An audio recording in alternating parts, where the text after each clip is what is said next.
most of whom engage meaningfully and constructively with the issues covered in the State of the Nation address. Notwithstanding our differences, there were a good number of members of this House who were able to find some issues that they thought were steps in the right direction. Engage meaningfully. So it was not all negative. A number of the people who spoke, and I listened very carefully, even those who were most critical, even those who kept saying, you have failed, you have done this and so forth, you have not achieved, they did find a gem or so in the State of the Nation address, and that is wonderful.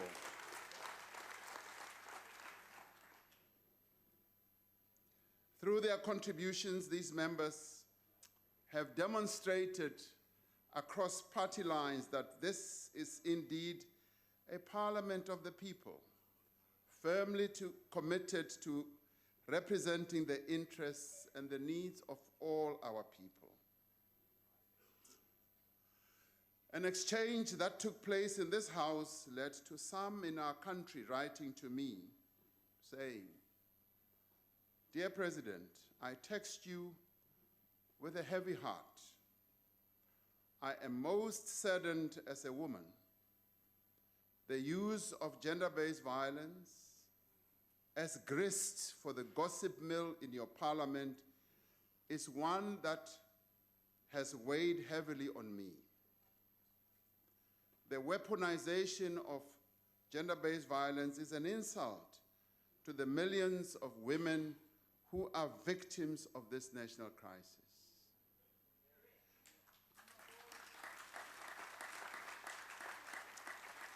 And she goes on to say, I dream of a nation where our leaders use the platform to speak about solutions on gender-based violence, gender inequality, and femicide, as opposed to using it to settle political scores.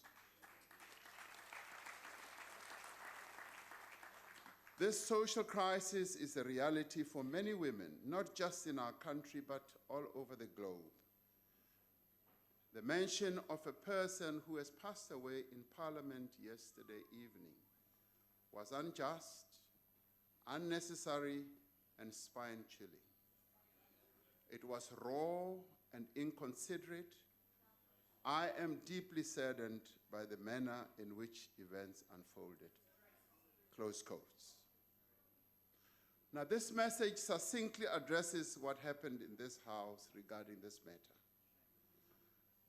In the exchange we had served to politicize and in a way also to trivialize the national crisis of gender-based violence. At a time when we are called upon as a nation,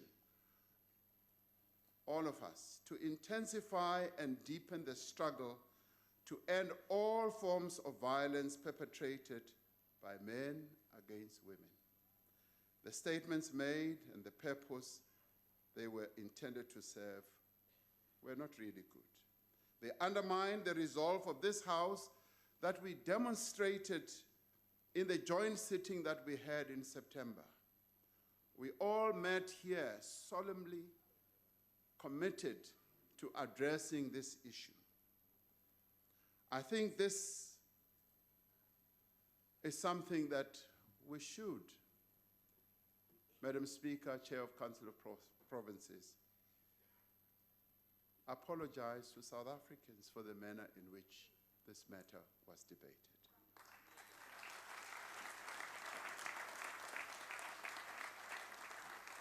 But let us agree that we should never again allow such an important issue to be used in a way and in this way and reaffirm our shared and unwavering commitment to use all means at our disposal to end gender-based violence and femicide against the women of South Africa. Since I announced the Emergency Response Action Plan last year, working together with civil society, we have made important progress. We have improved access to justice for victims and survivors. The South African Police Service has confirmed that all police stations have sexual assault evidence collection kits. I have been to some of these police stations, notably the one I visited in KZN, and I was satisfied that indeed they do have these kits. We had complained here that not all police stations have these kits, and I know that the Minister of both Health and Police are working very hard to continue re-kitting our police stations. They have prioritized backlog cases related to gender-based violence and established the cold case task team. They have analyzed over 3,600 dockets on sexual offenses, and more than 60% of these have been reopened for further investigation and referred to the senior public prosecutors. The Department of Justice and Correctional Services have vetted more than 11,300 government personnel working directly with children and mentally disturbed persons since the Emergency Response Action Plan was implemented. That is a big number of people to go through a vetting process. It has been done.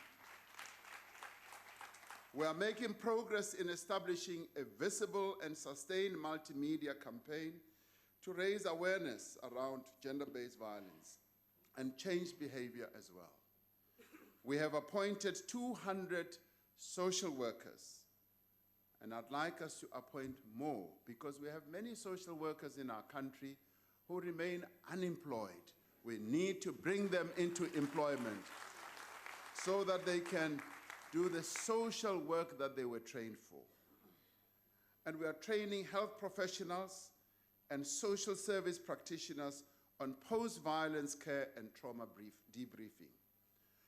The National Prosecuting Agency has identified areas where more Tutuzela centers will be established, including in Kraddock, KwaVuma, Garankuwa, Paarl, and Tzaneen. We are making progress on the economic inclusion of women through the programs like She Trades Initiative, the efforts of various departments to ensure that 40% procurement, what government procures, goes to women, and the prioritization of women as beneficiaries of land reform. Now, I would like to call, yes, land reform, would like to call on the private sector that they too must follow suit. As they procure goods and services, they must have a set aside that will help to empower the women of our country because they too are capable.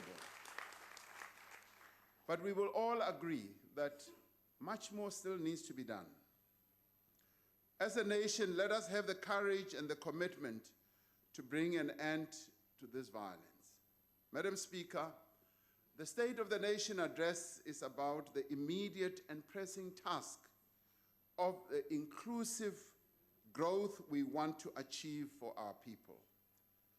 At its most basic and essential, inclusive growth is about changing people's lives for the better. While we can use economic jargon and track metrics like GDP growth, debt ratios, and levels of gross fixed investment, the most important measure of our progress is the impact that these efforts should have and are also having on the lives of South Africans, especially the poor. The substantial infrastructure investment that we announced last week will be a catalyst for economic activity and will make our economy more competitive. But it will also make a direct and immediate contribution to lowering the cost of living and improving the quality of life for millions of South Africans. The Infrastructure Bill program makes public transport safer and more reliable. It makes the school environment more conducive for learning, be it in the form of building bridges so that our young children can cross rivers as they go to school. Some of the photographs that many of us have been seeing with young children struggling to cross rivers to go to school are heart-rending. And this is the infrastructure build program that we want to see in our country to bring an end to this inhumanity that continues to be perpetrated against the young people in our country. The infrastructure will also improve the quality of healthcare. It will make broadband more accessible and affordable. It will make rivers, as I was saying, safer for school children to cross. It will provide decent living quarters for students and make it easier for small-scale farmers to have access to markets. Earlier this week, we met the representatives of several finance institutions, both domestic and international, who were enthusiastic about the potential for infrastructure development in South Africa. We were able to roll out to them precisely the projects that we have. Dr. Cyril Ramaphosa in my office, who's heading the investment and infrastructure effort, working together with Minister DeLille, has brought together a number of professionals like engineers, and we are rebuilding capacity that had weakened in our country. And the financial institutions that we had said they believe that our story for infrastructure rebuilt in our country is attractive enough, and the 700 billion rand that we have put up is the type of amount that they can match, and we can then start seeing the yellow equipment around the landscape of our country once again. I have no doubt it will happen. So they are committed to work with us to develop blended financing options, but also to mobilize, as I was saying, the skills that we will need to execute infrastructure projects. I agree with honorable members who say that we need to be more innovative in our approach to infrastructure through, for example, on embarking on things or initiatives like build, operate, and transfer, where we mobilize private capital to meet a public need. As we work towards collaborative solutions to our country's socio-economic challenges, we are encouraged by the development of the impact investment industry. The Coalition Impact Investing South Africa defines impact investing as a strategy or tool where risk, return, and impact are optimized in order to finance businesses that address the Sustainable Development Goals. We wish strength and success to Impact Investing South Africa and its partners as they work towards organizing the Global Steering Group Impact Summit to be held in South Africa later this September. We also welcome the work underway by the pension fund industry for the development of new investment vehicles that will channel assets under management towards socio-economic development. Our focus on infrastructure extends beyond our borders. During the course of the chairship of the African Union, we will prioritize the development of infrastructure that is so vital to economic integration, the building of roads, rail lines, ports, telecommunications, networks that will link African markets to each other. That is important. The employment that will be created through these investments that are being made in advanced manufacturing, agro-processing, infrastructure, mining, services, tourism, hospitality, and other sectors will begin to lift families not only in our country but also on our continent out of poverty.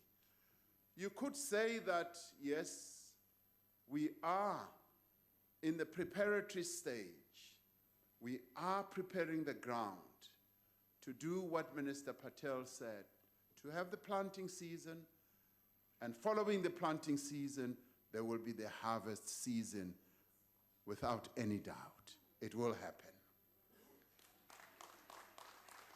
This will give young people an opportunity to put their skills, their capabilities, and resourcefulness to productive use and to earn the income that will transform their lives as well. Our deliberate program to provide substantial additional support and opportunities to small and medium businesses contributes to Black economic empowerment by directing resources to people who have not been able to participate in the economy. Growth improves revenue collection, reducing the deficit and government's reliance on borrowing. This benefits the poor as more resources are available for investment in infrastructure, education, healthcare, small business support, and other areas. It will enable us, amongst other things, to increase our investment also in early childhood development, which, as we speak, now reaches well over 1.2 million children in our country today. Inclusive growth depends on a capable state that is staffed by and managed by people who are fit for purpose. As Premier Job Mokgoro said, capability deals with the structures, the processes, systems, and governance instruments at a macro level, and capacity deals with human resources and skills necessary for driving state machinery. Over the course of the last 2 years, we have appointed qualified and capable people to lead several strategic public institutions as well as state-owned enterprises. And we are firmly committed to only appoint people with the requisite skills, because that is also what our people need: knowledge and experience, and to hold them accountable for their performance. That is what's important. Strengthening local government is an important part of building a capable state that makes a meaningful difference in the lives of ordinary citizens. I welcome the broad support for the district development model as an intervention to improve the pace, the quality, and the reach of service provision. Honorable Sheikh Emam invited me to come with him to see instances of service delivery failure and the appalling conditions under which some communities live. And I shall do so. I also want to invite him to accompany us when we begin implementing the district development model in a number of these areas where we are going to use this model to improve local government and to ensure that service delivery is in the order that our people expect and anticipate. We must ensure that our visits to areas beset by service delivery challenges go hand in hand with developing plans to address these challenges. Our role is not merely to observe, but our role is also to mobilize all the capacity of the state, of business, of communities, and all key role players to fix people's problems. Under the district development model, all three spheres of government will coordinate, as Minister Dlamini Zuma said. It will integrate their services as well as delivery plans and budgets. And we will now begin to have one plan for the entire country, which will run through from national, provincial, district, as well down to the municipal level.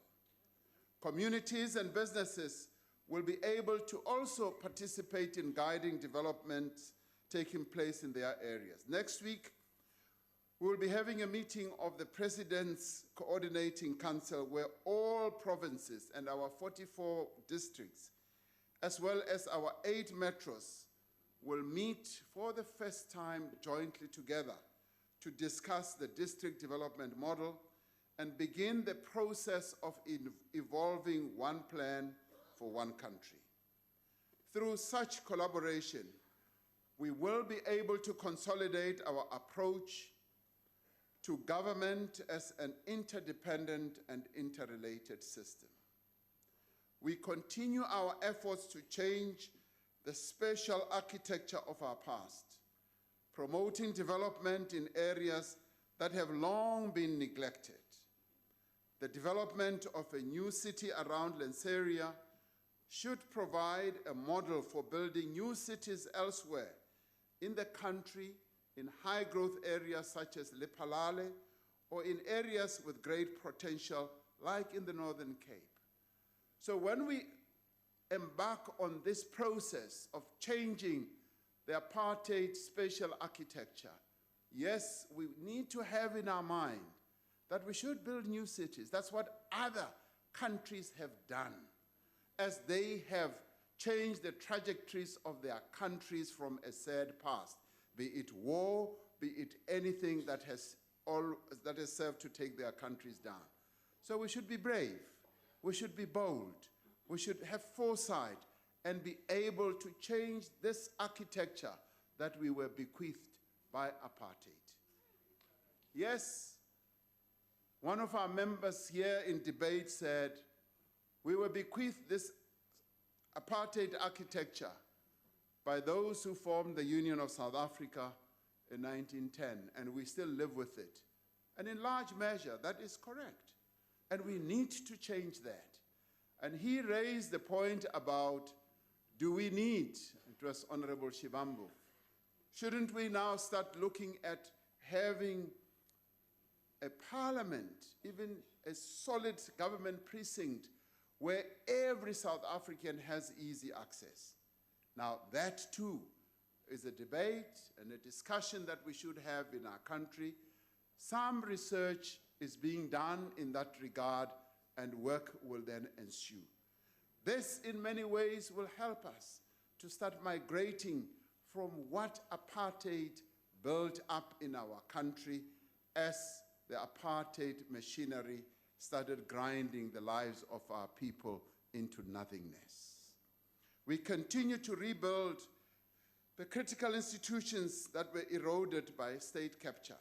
We have allocated substantial additional resources to the National Prosecuting Authority to fill critical vacancies and allow for the capacitation of a depleted prosecution service, enabling the NPA to advertise over 800 posts towards the end of last year. The NPA is a critical component of the criminal justice system that needs to have the means to contribute effectively to the fight against crime, to tackle serious corruption related to the capture of our state institutions.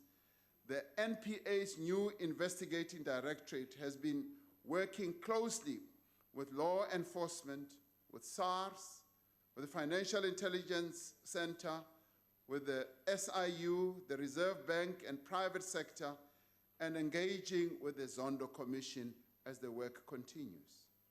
We have established the SIU Tribunal to fast-track the settlement of civil claims and the recovery of stolen funds arising from the SIU investigations. And while Eskom and Transnet have between them recovered more than 2.3 billion in monies lost to corruption, we know that this is just a fraction of what has been lost to state capture. We would like to see more monies that were lost being recovered, and they will be recovered as we move forward. We are determined that all these funds must be found and must be returned, no matter where in the world we need to go and find them and bring them home. We are determined that all those who have stolen money from the people and all those who continue to steal money from the people should face the full might of the law. Because South Africa is a state where there is rule of law. A prosperous nation depends on all citizens having access to quality health care. The NHI is a vital and necessary step towards that goal. It is about ensuring that the funds we spend annually on comprehensive health care under NHI results in a better level of health care to our people, in standardized services, and in better healthcare centers. It is about ensuring that our parents and grandparents, our children, and indeed ourselves receive proper treatment in well-run facilities run by professionals regardless of where we live and how much or how little we have. For every South African to receive an equal standard of quality health care is good for social cohesion, for all of us, and ultimately, with a healthier population, good for our economy as well.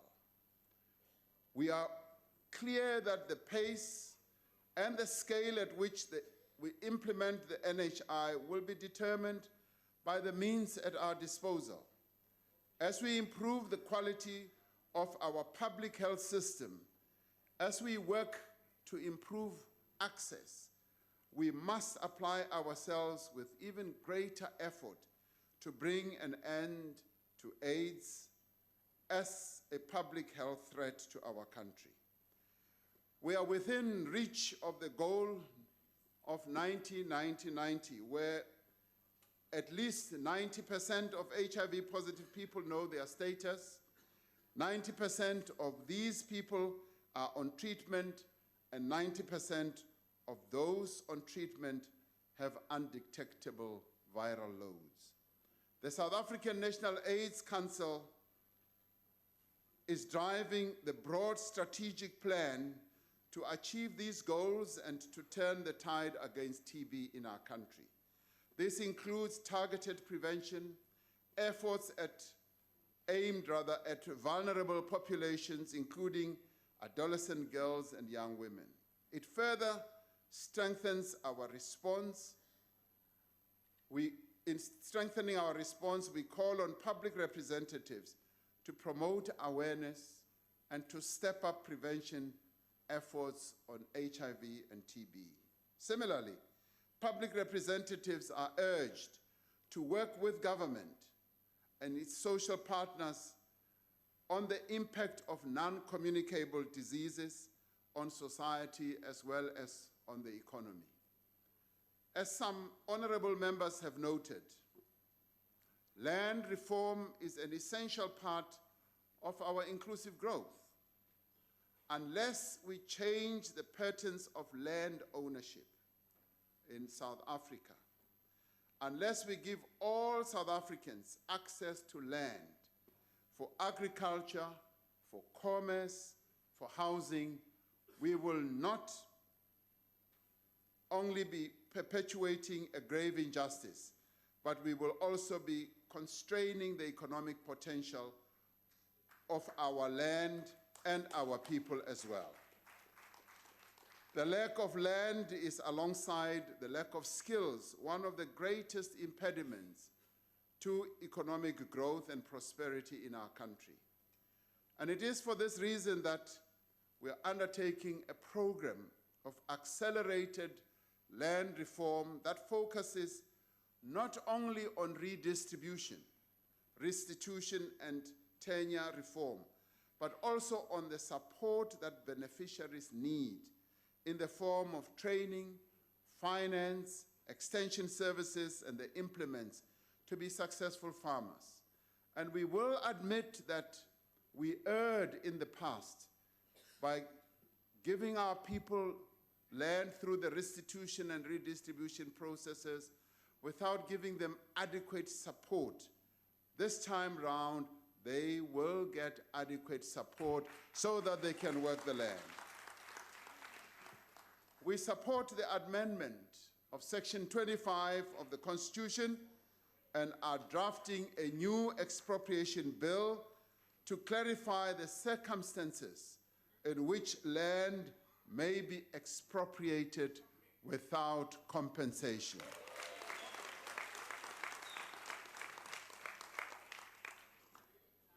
Now, this is just one of the mechanisms that are available to government to effect redistribution. Far from undermining property rights, these changes will broaden the property rights of all South Africans. That is precisely what the Constitution, if you read Section 25 carefully, and I urge all of us to read Section 25 carefully, because it is about extending land tenure to South Africans. It is not about extending land tenure to some South Africans, as has always been the past. And as we have said in the past, this process is going to be handled in terms of our Constitution. It's going to be handled in terms of the rule of law. Land grabs will not be allowed to happen in our country. Now, the measures we announced establish a platform for sustained and inclusive growth. It is ludicrous to suggest, as some members have, that these measures are intended to serve the interests of just one party.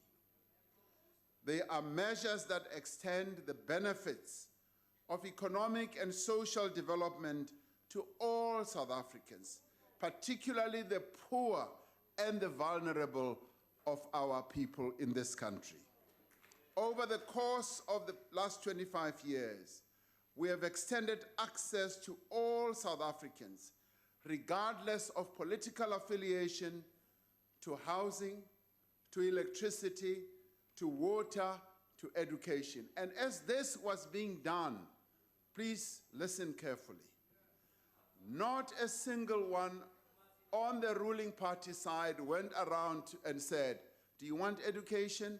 Are you a member of the ANC?" No, that did not happen, because as we do this, we do it in terms of the prescripts that are enshrined in our Constitution. And our Constitution endears us as a government to serve the people of South Africa as a whole, and not some South Africans. We are firmly committed to the path of economic reform that we have embarked upon.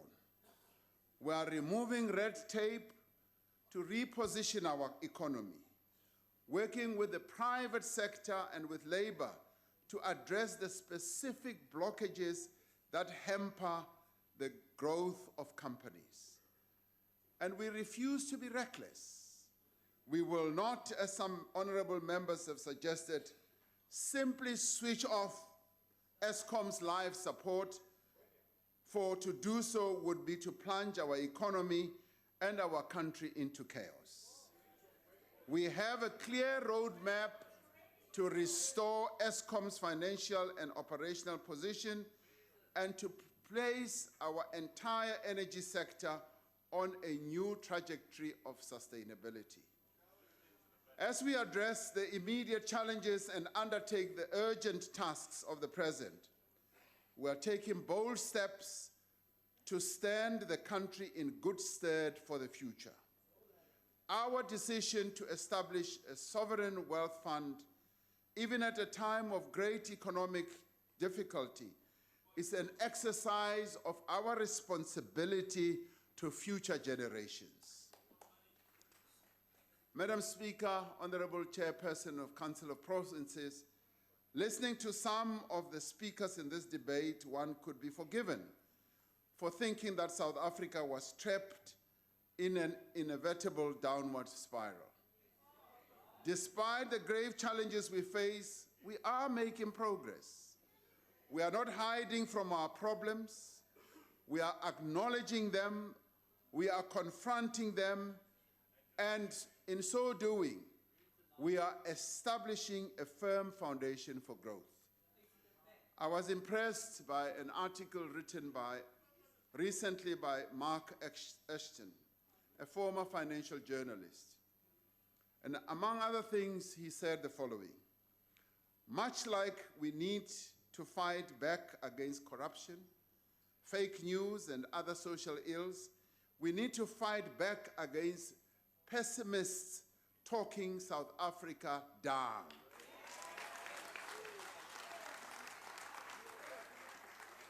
Now, every time this type of pessimism raises its head, we must respond.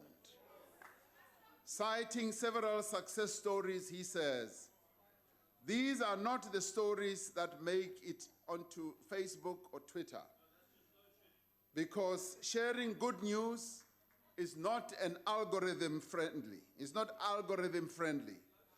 If you need a daily reminder that your life sucks, write it on a Post-it and stick it on your mirror.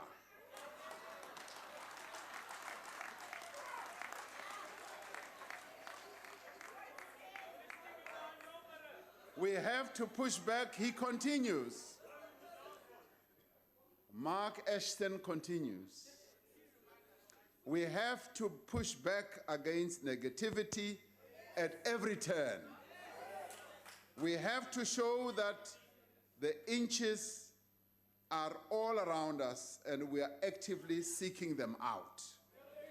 It is not the responsibility of government, business, labor, and media. It's our personal responsibility. We can and we will. End of story, he writes. Madam Speaker, we have the means to build a better South Africa. We have the resources, we have the capabilities, we have the people. We have the will and we have the determination. Yet, we will not succeed unless we work together. It is our shared responsibility to harness the boundless potential of our country to build a firm and durable social compact for inclusive growth and transformation. But to do so means that we need to rebuild the bonds of trust between us. It means we need to confront the suspicion, the hostility, and the misunderstanding that is so prevalent across society. We need to rebuild trust and respect each other within this parliament. We need to strengthen the ties between the people of this country and those of us who have been elected to serve them.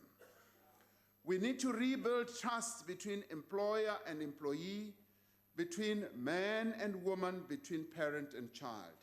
It is only by affirming each other, by recognizing each other's essential integrity and humanity, that we will be able to restore the covenant of which Nelson Mandela spoke of 25 years ago, the covenant on which our free and united democratic nation is founded.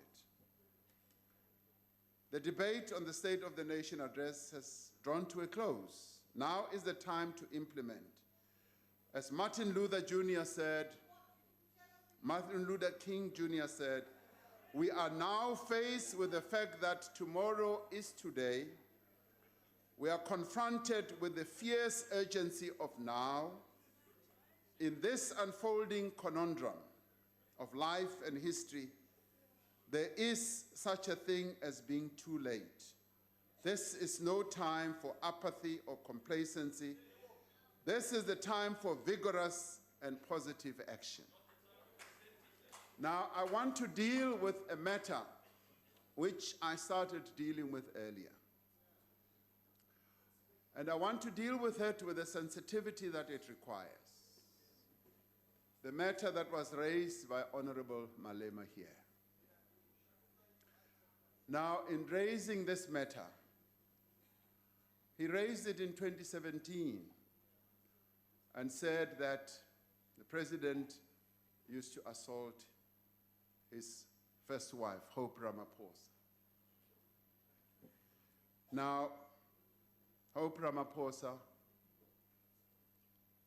responded and said that is not true. Honorable Malema here stood and made an allegation. But before that, an allegation was made against him by a member of the African National Congress. And Honorable Malema, as the allegation was made against you, I felt for Mandwa, your wife. Because it was uncalled for, I must say. It was improper, it was not correct for it to be raised.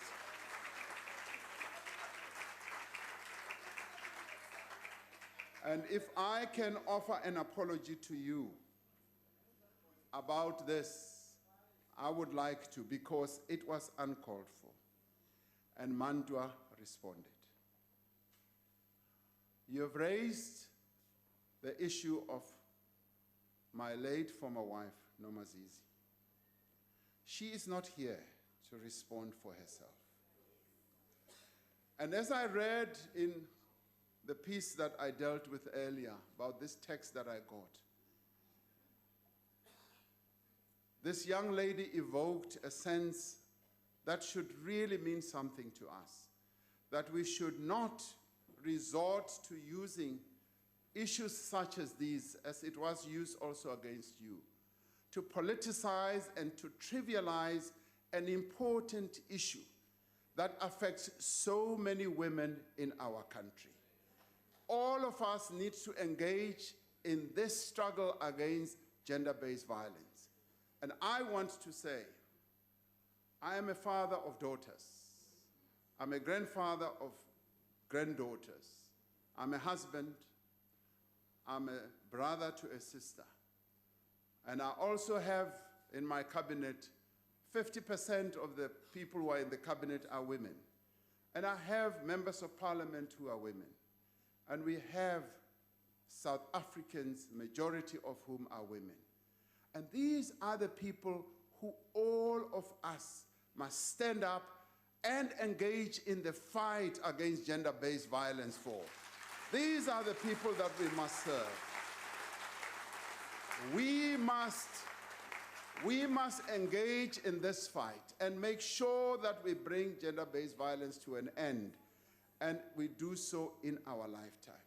And as we do it, we must have respect for one another, but we must also have respect for the women of our country.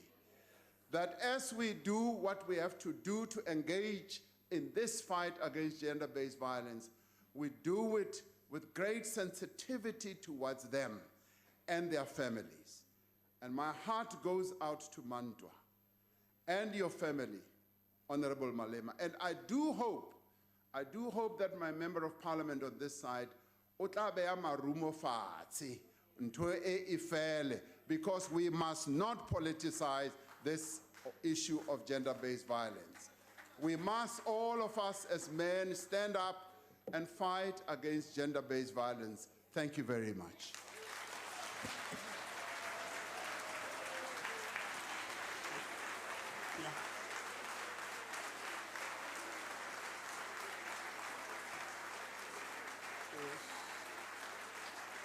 Order, honorable members. I thank the Honorable Deputy Chair. President. Honorable Deputy Chair. Chairperson, with due respect, please. And respect to the President as well.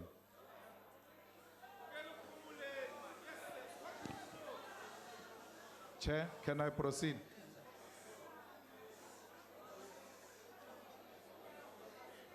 I will be very brief. Honorable Malema, we are at the end of the State of the I Nation understand. address. I understand.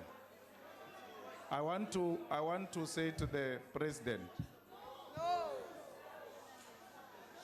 Now, if they refuse me to speak, there's no problem. That's what they did to me.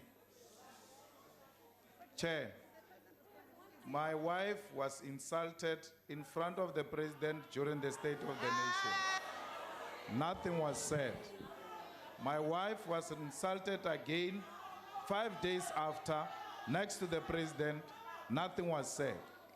Only when I started speaking did people start speaking. I want to say to you, Mr. President, that, and I said this under record, on record, under oath, that I've never assaulted any woman, and I will never do that. Honorable Now, Malema, yes. President, yes. Chairperson. Now, President, Chairperson. I want to extend my. Honorable Malema, can I please? Yes. Can I please ask you to sit down? No, I want to extend my. Chairperson. Can I please ask you to sit down? Order.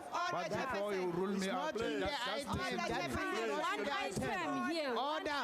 Please sit down, Honorable Point Malema. of order, yes. Thank you very much, honorable members. I now thank the Honorable President, and that, honorable members, concludes the debate on the State of the Nation address and business for the day. The joint sitting is adjourned. He wants to shine. Sit down. And as we do it,